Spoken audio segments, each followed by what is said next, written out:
Baik, terima kasih. Bismillahirrahmanirrahim. Assalamualaikum warahmatullahi wabarakatuh. Waalaikumsalam Waalaikumsalam warahmatullahi warahmatullahi wabarakatuh. wabarakatuh. Waalaikumsalam warahmatullahi wabarakatuh.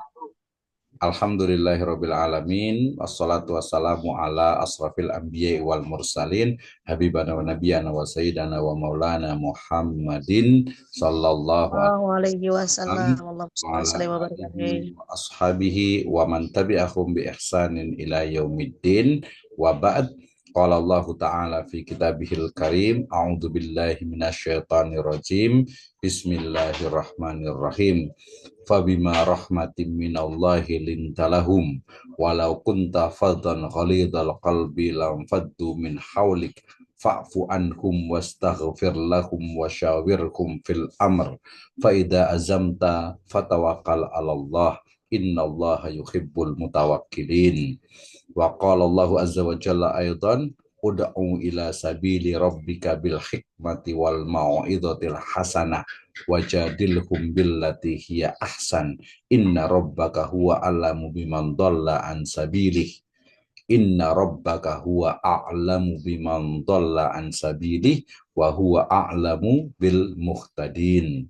Wa qala Rasulullah sallallahu alaihi wasallam fi riwayatin rawahu Tirmidzi an Ibni Abbasin Abdullah ibni Abbas radhiyallahu anhuma qala kuntu khalfan nabiy sallallahu alaihi wasallam yauman faqala ya gulam inni uallimuka kalimat ikhfadillah yahfadka ikhfadillah tajidahu tujjahak idza sa'alta fas'alillah wa idasta'anta fasta'in billah wa'lam annal ummata lawijtama'at ala an yanfa'uka bi syai'in lam yanfa'uka illa bi syai'in qad katabahu Allahu lak wa in ijtama'u ala ayyadurruka bi syai'in lam yadurruka illa bi syai'in qad katabahu Allahu alaik rufi'atil aqlamu wa jaffatis suhuf rawahu Tirmidzi wa qala hadis hasanun sahih. Amma ba'd fa inna asdaqal hadits kitabullah wa khairal huda huda nabiyyu sallallahu alaihi wasallam. Alhamdulillah, syukur Allah Subhanahu wa taala yang telah memberikan kepada kita kenikmatan iman, Islam dan juga ihsan. Kemudian salawat dan salam sama-sama kita panjatkan kepada junjungan alam habibana wa nabiyana wa sayyidana wa maulana Muhammadin sallallahu alaihi wasallam, kepada seluruh ahlul baitnya, para sahabatnya serta orang-orang yang senantiasa mengikuti jejak sunnahnya hingga akhir zaman. Terima kasih kepada seluruh mahasiswa di program studi Magister Pendidikan Agama Islam, Sekolah Tinggi Agama Islam, Sirojul Falah, Bogor. Baik, ini adalah pertemuan di mata kuliah Inovasi dan Desain Pembelajaran Pendidikan Agama Islam.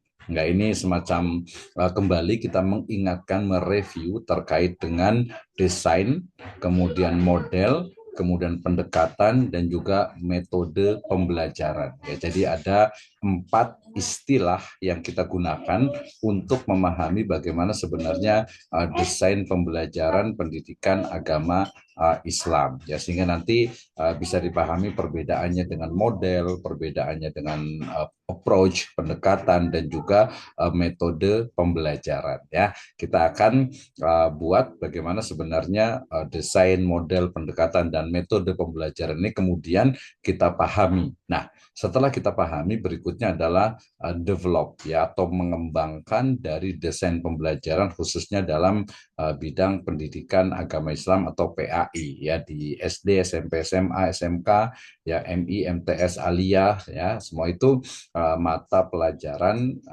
PAI atau pendidikan agama Islam. Ya, sengaja saya mulaikan dengan firman Allah Subhanahu wa taala dalam surat Ali Imran ayat ke-159, ya, ini boleh dibaca ayatnya tadi, ya, kemudian ada artinya juga.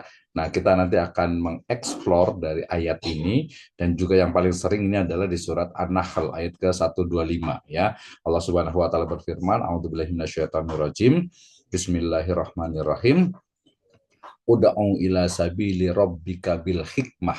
Serulah manusia, ya, kepada jalan Robmu dengan hikmah, wal mau'idotil hasanah, dan pelajaran yang baik, kemudian wajadilhum billati hiya ahsan, dan bantahlah, jidalah mereka dengan cara yang baik.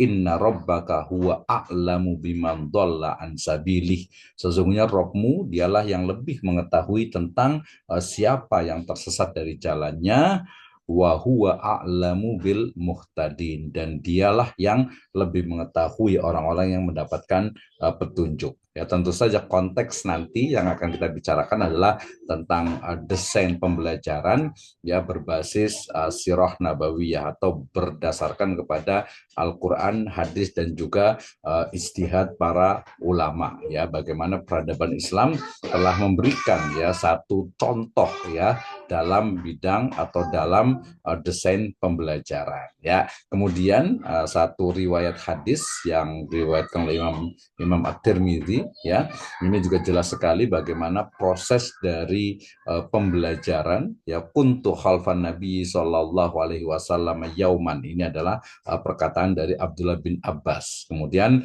ya Kanjeng Nabi Muhammad SAW ya beliau bersabda atau bertanya kepada Abdullah bin Abbas, ya gulam, wahai anak muda, ya ini u'allimuka kalimat, ya apa dikatakan, wahai anak muda, aku akan mengajarkan kepadamu beberapa kalimat. Ikhfadillah yahfadka, ikhfadillah tajidahu tujahaka, idza sa'alta fas'alillah wa idza sta'anta fasta'in billah, dan seterusnya ya. Jadi ini baru contoh ya satu hadis. Riwayat yang lainnya kemarin yang riwayat Muslim itu jelas sekali tentang bain yaitu riwayat dari Imam Muslim, yaitu bainama nahnu julusun, ini perkataan dari qala Umar bin Khattab, bainama nahnu julusun inda Rasulillahi sallallahu alaihi wasallam, dan seterusnya itu adalah dari model pembelajaran. Di sana ada pendekatan pembelajaran, di sana ada materi pembelajaran, di sana juga ada pendekatan pembelajaran ya, yang itu kita bahas. Sehingga salah satu dari nanti yang saya tawarkan dalam inovasi pembelajaran PAI itu adalah berbasis kepada Al-Quran, hadis, dan juga sirah nabawiyah. Baik ya, ini menjadi energi bagi kita untuk memahami apa itu desain pembelajaran, apa itu pendekatan pembelajaran, apa itu model pembelajaran, sampai kepada metode pembelajaran. Nanti setelah ini mungkin lebih kurang 30 menit saya akan bertanya ya, saya akan tanyakan kepada Ibu dan Bapak sekalian, teman-teman semua di mahasiswa ini. Baik.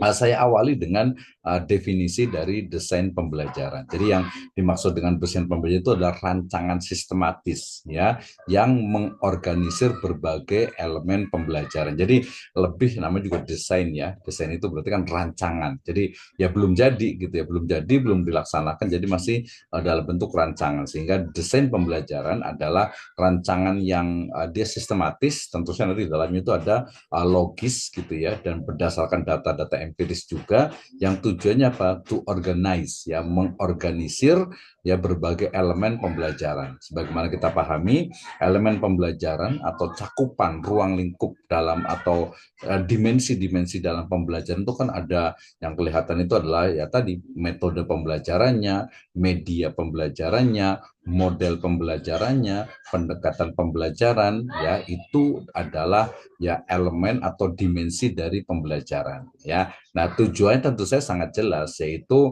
mencapai tujuan pembelajaran yang spesifik dan terukur. Jadi tujuan dari pembelajaran ini apa? Misalnya kalau di SD tadi saya ngobrol dengan salah satu mahasiswa ya, bahwa tujuannya itu adalah agar seorang anak itu mampu untuk menghafal surat-surat pendek misalnya, menghafal hadis-hadis pendek misalnya, memahami sejarah sirah nabawiyah misalnya ya, kemudian juga mungkin bisa atau mampu untuk melaksanakan, mempraktekkan ya wudhu ya, dan juga mungkin sholat gitu seperti mana kita sebutkan itu. Jadi mencapai tujuan pembelajaran yang spesifik dan terukur. Nah, tentu saja apa ya, bahwa desain pembelajaran ini kan akan meningkatkan efektivitas ya dan juga efisiensi dalam proses belajar mengajar Ya, jadi ada memang ya pembelajaran biasanya yang bentuk pembelajaran di masa lalu ya. Sekarang juga ada juga di mana ya udah seorang guru itu datang ke kelas, kemudian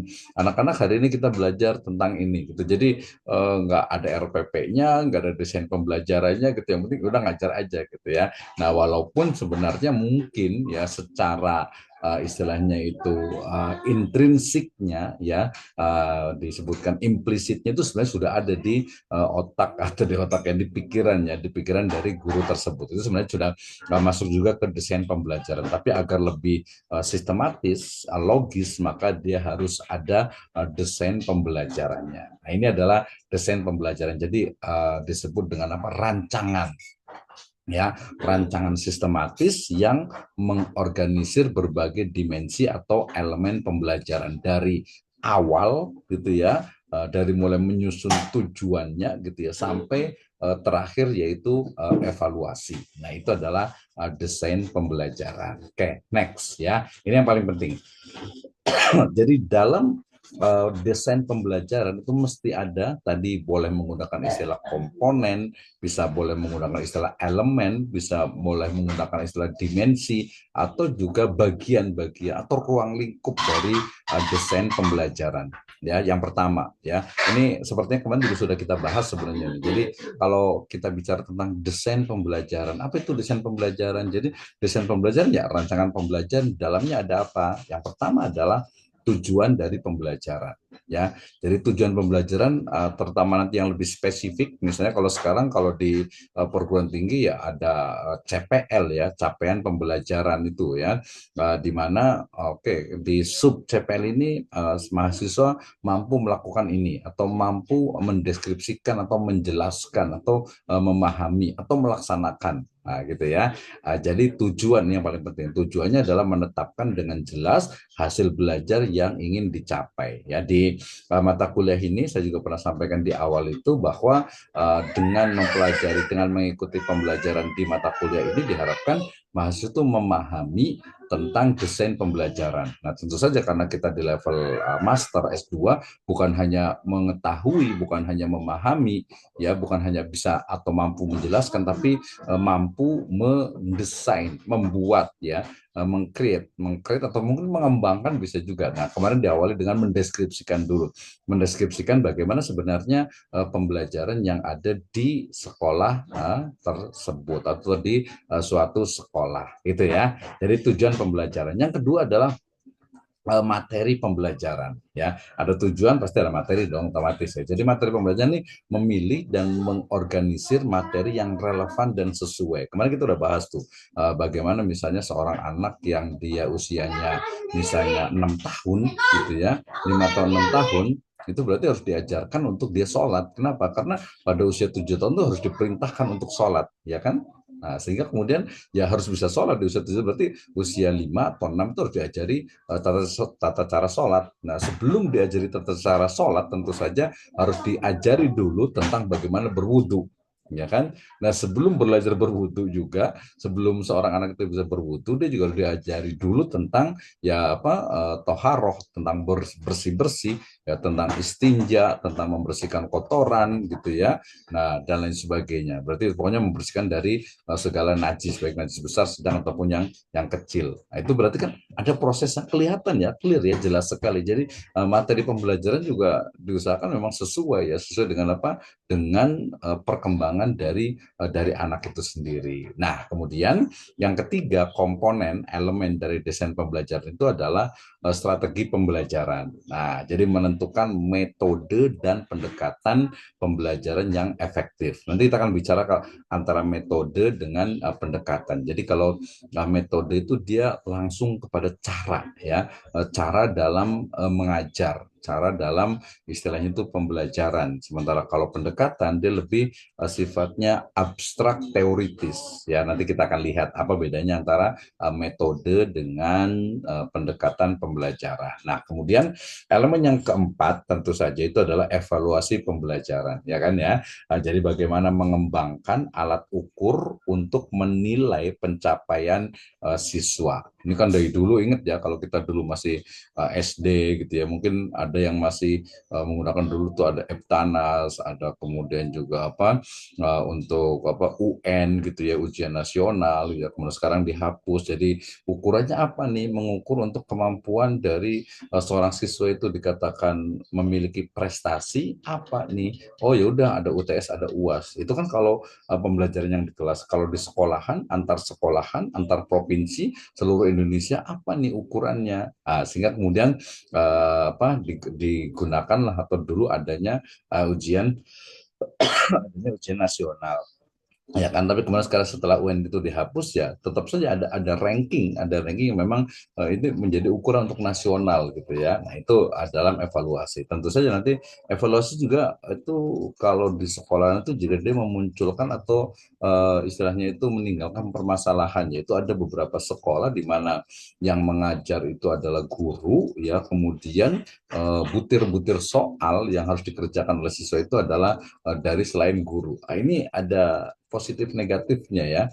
Positifnya mungkin seorang guru itu dia karena mengacu pada kurikulum berarti dia harus betul-betul memahami secara keseluruhan karena tidak tahu nih yang mau diujikan kepada anak didik itu yang mana gitu. Itu positif. Tapi negatifnya ya bisa jadi materi yang belum diajarkan kemudian nanti malah keluar di soal gitu ya. Ya, kalau tadi negatifnya tadi ya, jadi ini kan harusnya guru yang mengajar, berarti harusnya guru yang istilahnya itu mengevaluasi pembelajarannya, gitu ya. Nah, tapi ternyata itu masih beberapa itu terjadi gitu ya, ada di sekolah. Nah, ini juga menjadi permasalahan, nanti kita bisa diskusikan. Oke, ini adalah komponen desain pembelajaran. Jadi ketika kita ingin mengembangkan desain pembelajaran di PAI, gitu ya, pembelajaran mata kuliah PAI di sebuah sekolah, maka pahami dulu, oke ini tujuannya apa, strateginya bagaimana, kemudian materi pembelajarannya, kemudian evaluasi pembelajaran.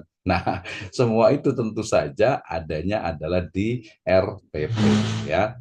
Nanti kalau yang udah biasa jadi kepala sekolah, jadi pengawas dan sebagainya, pasti akan tahu bagaimana sebenarnya mendesain lagi ya. Jadi membuat untuk RPP atau pembelajaran ya, rancangan proses pembelajaran.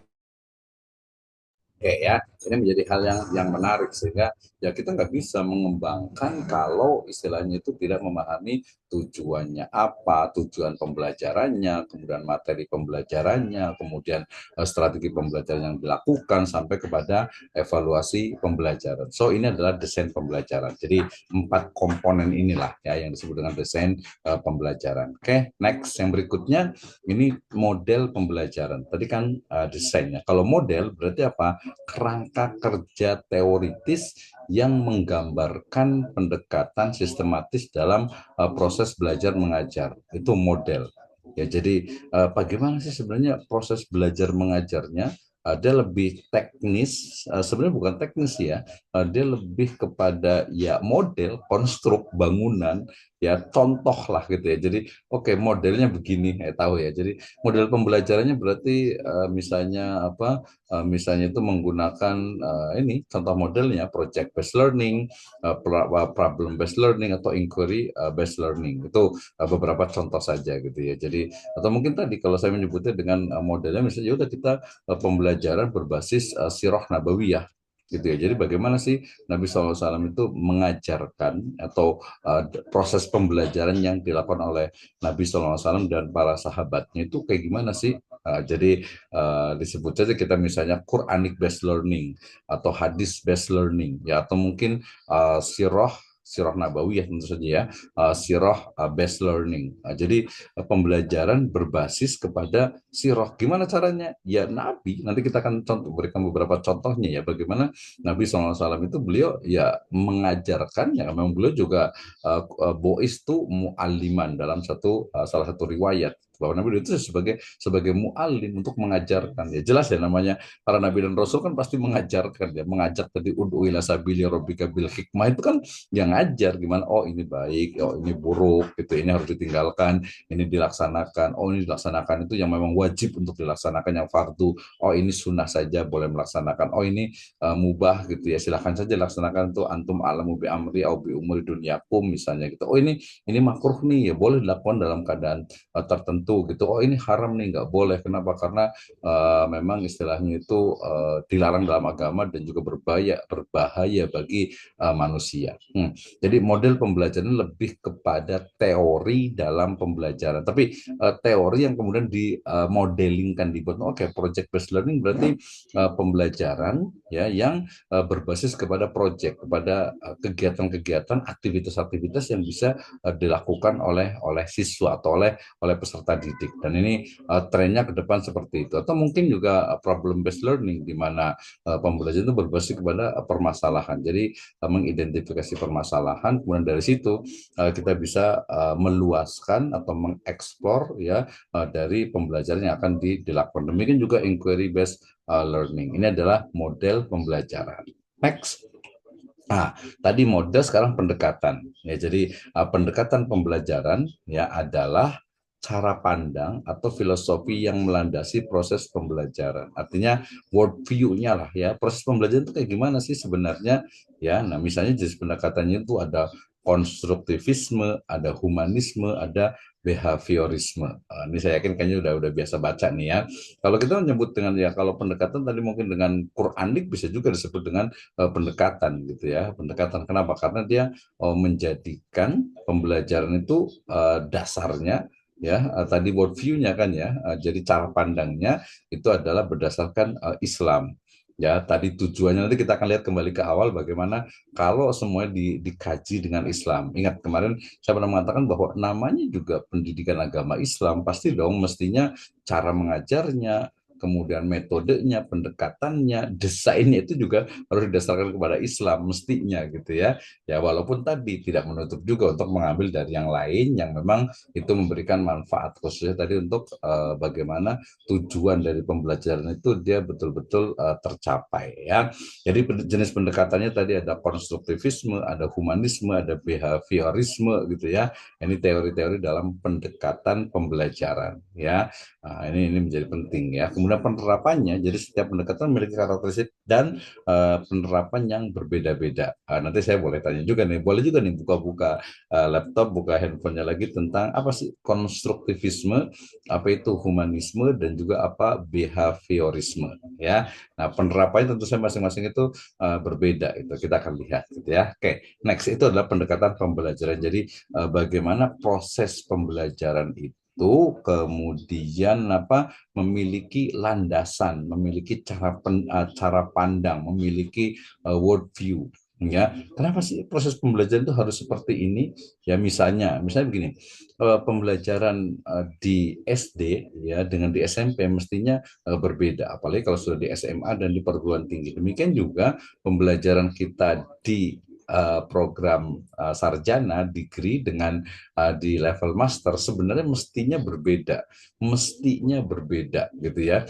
Kenapa? Karena kita sebenarnya lebih banyak ke tadi project based learning atau ProBL kemarin itu ya. Nah sebenarnya kita udah kasih juga nih, tapi kayak nanti mungkin terakhir lah ya, bukan terakhir, jadi di akhir nanti saya akan sebutkan project based learning kita sampai di mana nih, ada kesulitan atau tidak gitu ya. Walaupun amanah dari Pak Ketua yang kelas online ini ya kita yassiru walatu asiru katanya gitu ya. Jadi mudahkanlah, jangan dipersulit. Tapi kalau menurut saya kalau memang kita serius belajar, why not gitu ya. Kenapa tidak kita istilahnya itu men-challenge diri kita dengan project based learning ya. Kayaknya mungkin mulai pekan depan 2 pekan yang akan datang kayaknya nanti sudah mulai bisa presentasi untuk project kita di mata kuliah ini. Oke, ini adalah pendekatan pembelajaran. Berikutnya metode pembelajaran ya. Tadi kalau pendekatan itu dia lebih ke teoritisnya, sementara kalau metode pembelajaran ya kita udah tahu semuanya lah ya, cara mengajar lah simpelnya gitu ya. Cara mengajar itu ya dengan ceramah gitu ya, jadi menyampaikan materi secara verbal gitu kan, itu kan jelas tuh lecturing ya in English-nya gitu. Kemudian juga diskusi, pertukaran ide dan pendapat antar siswa. Ini yang sekarang coba dikembangkan, bagaimana pembelajaran itu bukan hanya mendengarkan saja, tetapi juga melatih siswa ya peserta didik untuk mampu juga mengungkapkan ide dan gagasannya. Nah, ketika sudah mampu mengungkapkan ide dan gagasannya, berikutnya adalah bertukar pendapat. Saya bukan bertukar pendapat sih, adu argumen. ya adu argumen terkait dengan satu topik atau subtopik tertentu. Nah, inilah nanti yang disebut dengan apa? Metode pembelajaran, termasuk juga simulasi ya, dan juga mungkin praktek ya. Ini sudah banyak nih, misalnya kemarin saya sebutkan ketika di kelas 12 atau kelas 11 ya, 11 12 itu biasanya mereka belajar tentang pemulasaraan jenazah gitu ya. Jadi mengurus jenazah. Nah, mestinya ya bukan hanya teori saja gitu ya, bukan hanya teori tapi simulasi praktek gitu ya. Oh, begini cara memandikan jenazah gitu ya. Kan banyak orang nggak bisa nih gitu ya. Macam-macam lah sebabnya gitu. Oh, begini cara memandikan tadi, kemudian mengkafani, setelah dikafani bersih pakai minyak wangi ya, kain kafan, kemudian baru disolatkan. Ya, sholatnya sendiri mungkin karena jarang-jarang gitu ya, yang jarang gitu ya. Jadi lupa juga, kadang ada rukunya, ada sujudnya, padahal nggak ada gitu ya. Sholat jenazah ya hanya berdiri saja gitu ya. Nah, kemudian itu sampai mungkin ada yang takbirnya kelewatan sampai 5 kali gitu, atau 7 6 kali gitu ya. Nah, ini kan harus dibiasakan. Jadi diajarkan minimal tahu lah ya, pernah belajar. Nah ya. Nah, kemudian juga dari sisi misalnya tadi sampai kepada menguburkan ya.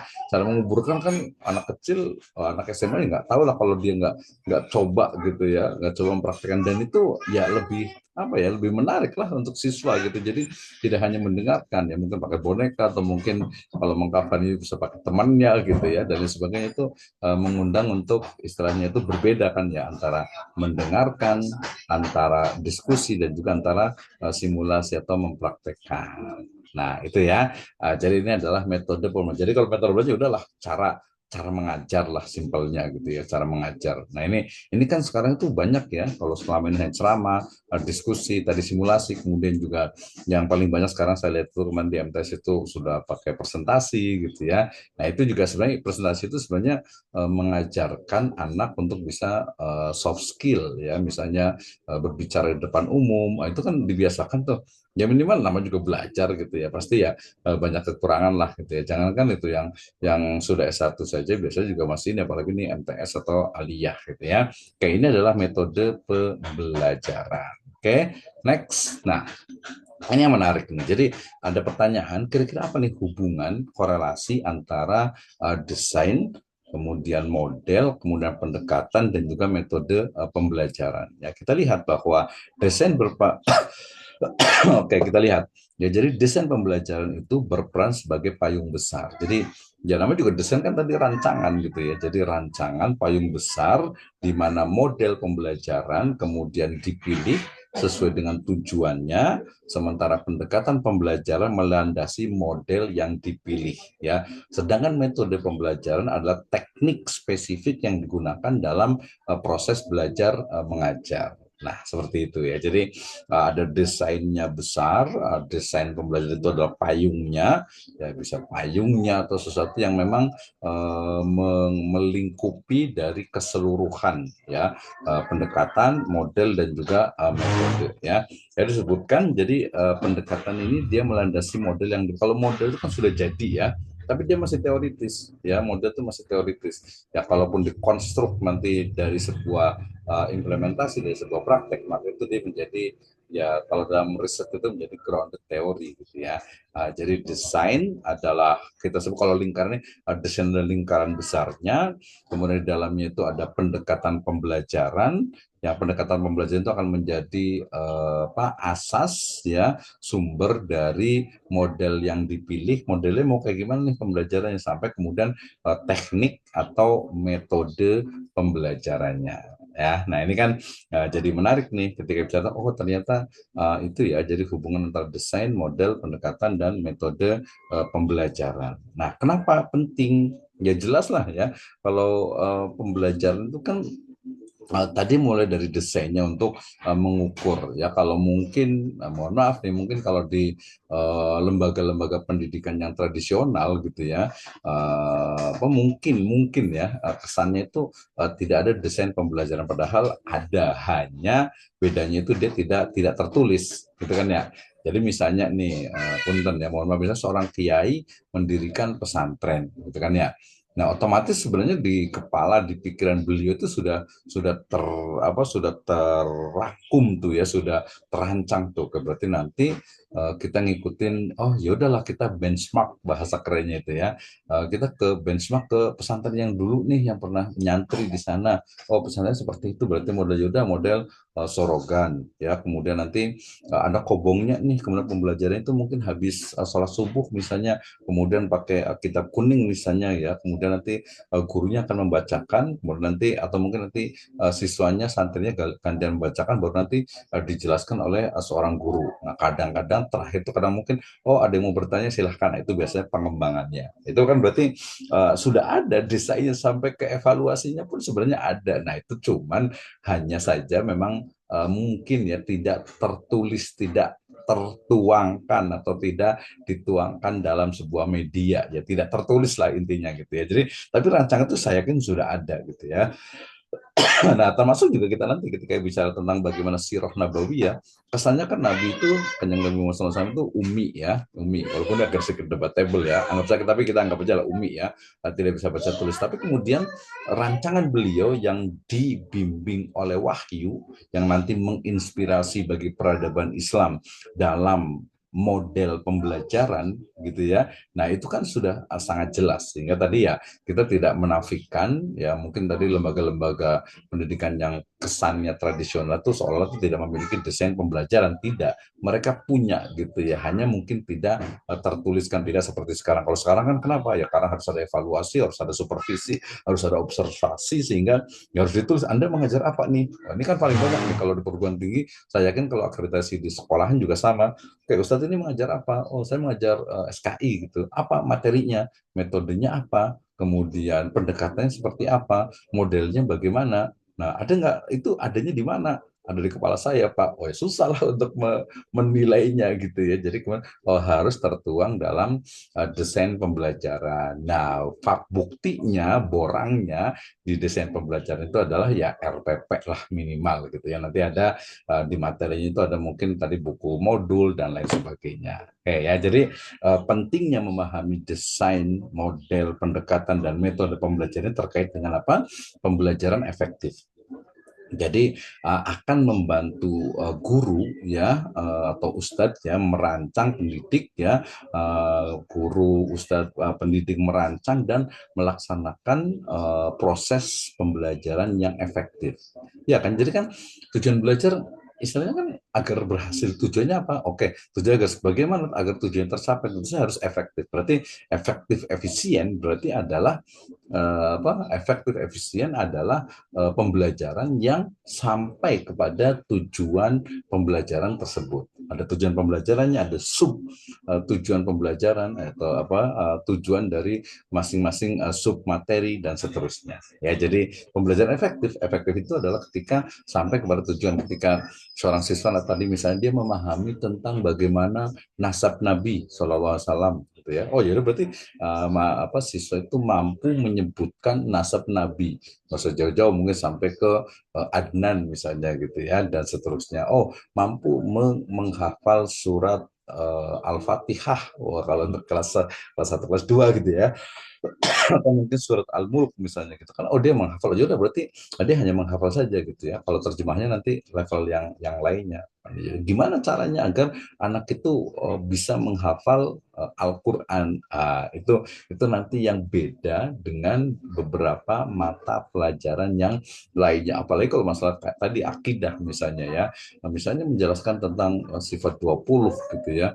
Nah, sifat 20 kayak gimana? Ya udah akhirnya ya memang lebih kepada keimanan. Artinya ya udah sebutkan ini sifat dulu begini, wujud, kita mbako dan seterusnya, tahu artinya, tahu maknanya. Yaitu tujuannya bisa dirumuskan. Jadi yang penting pembaca itu efektif. Yang berikutnya adalah kreativitas. Ya artinya bahwa seorang guru itu memberikan, artinya itu adanya desain ya, kemudian juga model pendekatan dan metode itu memberikan guru fleksibilitas dan kreativitas dalam memilih strategi yang tepat gitu ya. Walaupun nanti kalau ada beberapa sekolah sudah ditentukan oke cara mengajarnya begini, jadi guru diajari untuk cara mengajar materi ini, materi SKI, materi Quran hadis, materi akidah akhlak, materi misalnya bahasa Arab misalnya kalau ada gitu ya, maka itu seperti ini, ada juga seperti itu ya. Tapi mestinya seorang guru juga harus kreatif. Biasa semakin lama guru itu akan tahu, oh ternyata pembelajaran akidah ini dia tidak hanya dengan artinya hanya percaya saja, tapi mungkin bisa ditambahkan dengan penguatan dari rasional misalnya ya, cara berpikir dia, atau mungkin dengan sebuah fenomena gitu, atau mungkin metodenya itu bisa dengan jalan-jalan ke pantai, ke gunung, ke laut gitu ya. Itu kan juga bagian dari metode, kan metode ya, cara mengajar gitu. Jadi di situ sebenarnya dituntut kreativitas dari seorang guru untuk bisa mengembangkan ya. Karena apa? Oh ini ternyata efektif, oh ini kurang efektif. Nah, disitulah pentingnya peran dari seorang guru. Nah, gimana nih kalau zaman sekarang ternyata siswanya itu lebih pintar dari gurunya, dalam artian itu pengetahuannya ya. Pengetahuan misalnya mau belajar tentang tadi tentang sholat, tentang puasa, tentang zakat, tentang haji, tentang akidah, tentang asmaul husna dan seterusnya, tentang sejarah Islam, sejarah Nabi Yusuf, Nabi Ibrahim, Nabi Ismail, itu udah ada semuanya di internet. Gimana nih? Maka kemudian seorang guru nanti akan menjadi fasilitator ya, untuk bagaimana oke, kita akan belajar tentang ini. Siapa yang belum paham tentang ini, kemudian apa saja nih? Nah, nanti ada saya menyebutnya kemarin itu dengan apa? Dengan student center learning. Jadi yang belajar itu siswanya, bukan gurunya gitu. Oke, anak-anak sudah pernah dengar istilahnya itu Nabi Ismail gitu ya. Kemudian apa? Yang pernah dengar tentang Nabi Ismail itu seperti apa? Kemudian ada nggak yang ingin tahu tentang kisahnya Nabi Ismail misalnya gitu ya? Atau mungkin Al-Quran bisa tajwid gitu ya. Siapa yang udah bisa tajwid nih? Atau hafalannya nih? Ya, atau mungkin tadi sirah nabawiyahnya nih? Atau siapa yang udah bisa berwudu nih? Belajar di mana nih? Bagaimana wudunya nih? Ya, itu butuh memerlukan kreativitas seorang guru untuk mengajar ya. Kemudian hasil pembelajaran atau hasil belajar. Jadi meningkatkan kualitas pembelajaran dan hasil belajar siswa secara keseluruhan tentu saja ya. Jadi kan tadi dengan efektif, efisien, tujuan tercapai, kan otomatis nilainya itu akan penilaian ya. Artinya itu prestasi dan hasil belajar itu akan memuaskan gitu ya. Kenapa? Karena komponen-komponen dalam evaluasi pembelajaran itu bisa menyebutkan, menghafal, kemudian menyampaikan, atau mungkin membaca, ya, atau mungkin mempraktekkan, itu kan komponen itu sudah jelas. Nah, berarti di sini nanti ada mata kuliah lain ya, selain mata kuliah, yaitu pengembangan evaluasi pembelajaran. Nah, itu penting tuh. Nah, sayangnya memang kalau pendekatan atau tadi evaluasi pembelajaran sering sekali ya yang terlihat saja gitu ya. Mestinya nanti kalau ada usulan itu ya ada unsur di sana itu adab atau akhlak yang melingkupi atau include di dalam evaluasi pembelajaran itu. Ya, nah ini pasti tadi perspektifnya adalah keimanan tentu saja. Oke. Nah, ini adalah pentingnya urgensi dari desain, model, pendekatan, dan metode pembelajaran. Oke, kemudian langkah menerapkannya nih, ya. Nah, ini sama juga dengan langkah untuk membuat sebuah desain pembelajaran, ya. Jadi langkah menerapkan desain, model, pendekatan, dan metode pembelajaran. Yang pertama adalah analisis kebutuhan, ya, artinya bahwa menganalisis karakteristik siswa dan tujuan pembelajaran. Sebenarnya nanti selain siswa juga nanti ada sumber dayanya juga, kemudian juga gurunya, sarana prasarananya, itu juga penting gitu ya. Jadi bukan hanya karakteristik siswanya saja. Jadi kita mau belajar atau pembelajaran ini bertujuan untuk agar siswa memahami peristiwa hijrah Nabi, sirah terus ya, atau agar siswa itu mampu untuk sholat jenazah gitu ya, atau siswa itu agar mampu untuk menguasai tajwid ya, atau mungkin siswa itu mampu untuk tadi menghafal dan juga mengetahui terjemahan ayat-ayat pendek dari Al-Quran. Kan itu tujuannya jelas tuh. Oke, kalau tujuannya jelas berarti kemudian siswanya gimana nih? Kemampuannya gimana nih? Input dari kualitas siswanya seperti apa? Gitu kan ya, mungkin kita boleh juga coba di sini ya, artinya mahasiswa di S2 Magister Pendidikan Agama Islam STI Zulfala ini inputnya bagus nih, ustaz-ustaz semuanya nih, gitu ya. Nah, tapi mungkin pembelajarannya apa nih? Berarti desain pembelajaran, ini mungkin agak belum nih ya, belum, kecuali tadi yang guru ya. Kalau guru mungkin sudah terbiasa dengan istilah desain, metode, pendekatan, model gitu. Mungkin tapi yang strategi itu mungkin nggak terlalu terbiasa karena biasanya ngajarnya ya udah langsung gitu. Kecuali tadi memang yang di lembaga formal. Jadi ada karakteristiknya seperti apa? Oh, sumber dayanya nih, aduh kayaknya belajarnya harusnya offline nih gitu. Tapi tempatnya jauh nih, susah nih, gimana nih? Ya udah online. Nah, onlinenya gimana nih agar efektif? Oh, nanti sebagian dosen bilang, yaudah kameranya dibuka semuanya gitu ya. Ada juga mungkin, yaudah nanti diskusinya harus lebih intens gitu, jangan terlalu banyak materi, boleh juga. Tapi ada juga, udah kasih materi terus nanti boleh diulang-ulang, nanti nggak bisa belajar sendiri. Beda-beda gitu ya. Nah, jadi analisis kebutuhan. Jadi bukan hanya karakteristik siswanya, tapi juga tujuan pembelajaran, sumber daya, kemudian sarana prasarana. Ya termasuk mungkin juga keuangan juga ya. Ini lebih murahan mana nih, pakai Zoom atau pakai Google Meet nih ya.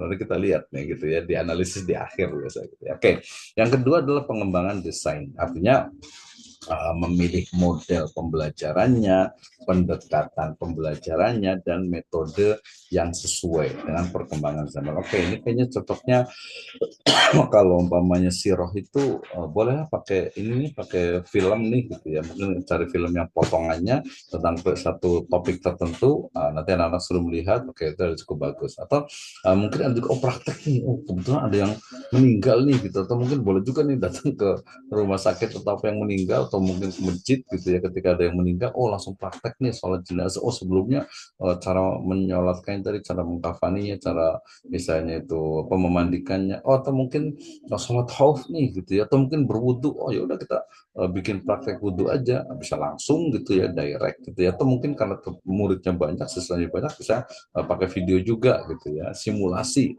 dan seterusnya ya. Jadi pengembangan desainnya, metodenya, pendekatannya itu dipilih gitu ya. Implementasinya berarti ya menerapkan dengan pembelajaran atau desain pembelajaran di kelas ya kan. Jadi prakteknya kita mulai dilaksanakan awal semester, kemudian metodenya begini, pendekatannya. Jadi kan lebih banyak ke metodenya ya. Metodenya, kemudian desainnya kan dirancangnya udah jelas sampai kepada nanti evaluasi. Nah, baru nanti evaluasi dan perbaikan, artinya melakukan evaluasi dan refleksi ya, untuk apa? Perbaikan berkelanjutan, sustainable gitu. Jadi bukan udahlah jalan terus aja, dari dulu juga begini gitu ya, udah terus gitu ya, nggak ada evaluasi, nggak ada perubahan. Mestinya tiap semester makanya ada evaluasi oleh siswa, peserta didik, ada evaluasi oleh kepala sekolah atau pengawas, atau mungkin juga oleh teman sejawat, sehingga ada perbaikan terus menerus ya. Teori Kaizen itu ada improvement secara terus menerus. Nah, ini pentingnya pembelajaran. Kalau sudah bagus ya ditingkatkan menjadi lebih bagus lagi, menjadi istimewa gitu ya, sehingga levelnya akan terus meningkat. Nah, ini adalah langkah menerapkan desain model pendekatan metode pembelajaran. Nah, studi kasus nih. Jadi penerapannya misalnya gini, ya seorang guru mengajarkan konsep misalnya siklus air dengan pendekatan konstruktivisme. Ini contohnya mungkin biologi ya. Nah, kemudian menggunakan pembelajaran project based learning, di mana siswa itu dibagi dalam beberapa kelompok untuk membuat model siklus air. Nah, metode diskusi dan presentasi digunakan untuk memperkaya pemahaman siswa. Nah, berarti kalau kita tukar berarti bisa nih ya. Misalnya sholat berjamaah gitu kan ya, sholat berjamaah. Maka kemudian setiap anak itu akan akan dikelompokkan menjadi beberapa kelompok, kemudian nanti masing-masing akan mempraktekkan mulai dari azan, kemudian qomat, kemudian nanti ada yang jadi imam, ada yang jadi makmum. Nah, ya kemudian nanti baru dinilai. Proyeknya apa? Proyeknya sholat gitu ya. Sholat gitu ya. Gimana sholatnya? Kalau yang lainnya tadi berwudu juga sama, kemudian mungkin nanti tali jenazah juga sama, kemudian juga mungkin ada banyak lah, termasuk kan ada ini juga ya, kalau yang di fikih munakahat itu praktek menikah gitu ya, praktek akad nikah gitu ya. Itu kan menarik juga untuk siswa agar mereka tertarik, oh ternyata iya ya, ternyata penting juga nih belajar PAI karena memang ada dalam kehidupan sehari-hari. Seperti itu ya. Nah, kemudian berarti ini adalah studi kasusnya, jadi bisa kali juga nih misalnya tadi tentang, kalau yang menarik itu SKI ya. Saya karena suka sejarah sih SKSI, jadi SKI misalnya sejarah kebudayaan Islam. Oh jadi gimana nih? Yaudah kita bikin drama gitu ya, drama tentang misalnya perang Badar misalnya, ya dikit-dikit banyak ya, perang Badar gitu, bermain peran gitu ya. Nanti kan dia akan tahu tuh, atau mungkin pembebasan Yerusalem misalnya gitu, atau mungkin Ainun Jalut gitu ya, dan seterusnya, atau mungkin perang Khandaq atau mungkin perang Uhud gitu dan sebagainya. Jadi ada peran di situ, ada dialognya dan sebagainya. Itu juga akan ingat terus ke siapa, ke peserta didik atau kepada siswa. Nah, ini adalah different between design, model, approach, and method in learning. Baik. Nah, dari sini kita lanjutkan ke sesi yang kedua.